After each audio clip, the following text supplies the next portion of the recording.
If you're a beginning guitar player and you struggle with chord changes, then this video is for you. Hi, I'm Vincent Black and I post weekly guitar lessons here on YouTube to help guitar players take their playing to the next level.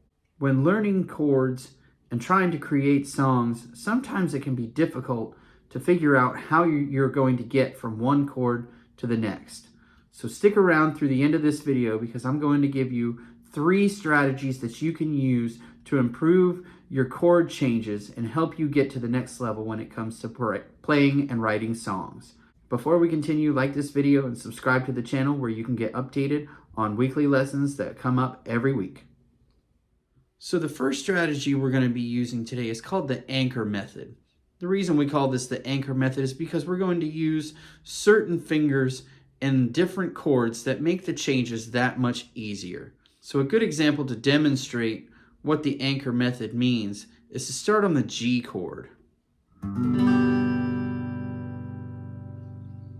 Once we go from the G chord, we're going to switch our position to a C.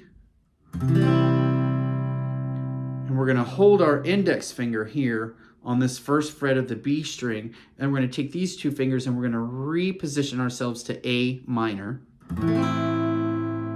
So as you can see, we go from C to A minor, and it makes the chord change that much easier because we're able to use this as an anchor to help us get to that next chord. Another example would be going from D to G. So we have our D chord, and as we get to the G, we're going to add our pinky here to this 3rd fret of the high E and lift these fingers and go to the G chord. So to put that together, it looks like this.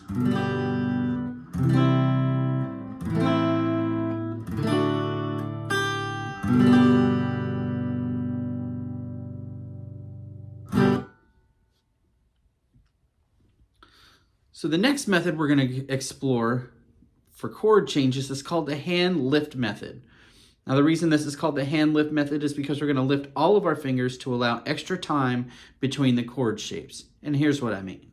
So we're going to start out with an A chord, we're going to move to a D, and we're going to move to an E. So in the song Wild Thing by the Trogs, it starts out with an A chord.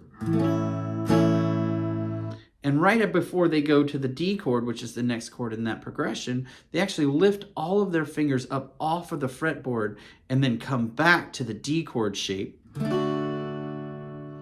And then as they finish, they release all of their fingers and come to the E shape. Now the reason this is useful is because we can use kind of like an upstroke when it comes to the open strings, and it gives us this kind of effect here. So we can play the A chord, and then we strum up with all the open strings, play the D chord, upstroke with all the open strings, and play the E chord, and then play the open strings again.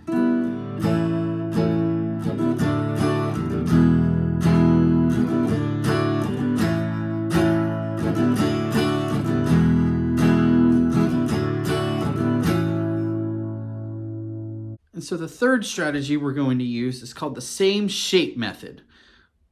The reason this can be helpful for chord changes is we're going to use the same shape for different chords, and this is going to save us time because we only have to move the shape, not the finger position of our chords.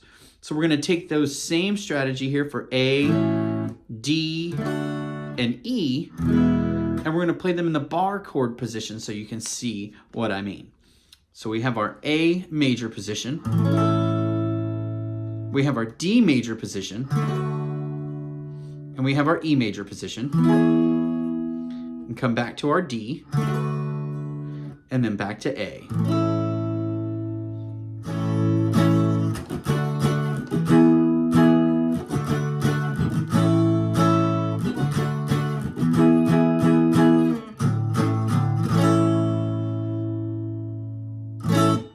And so there you have it, 3 easy strategies that you can use to improve your chord changes while you play your guitar. If you have any questions, feel free to leave a comment down below. Like the video, subscribe to the channel, and we'll see you back again next week for a new lesson.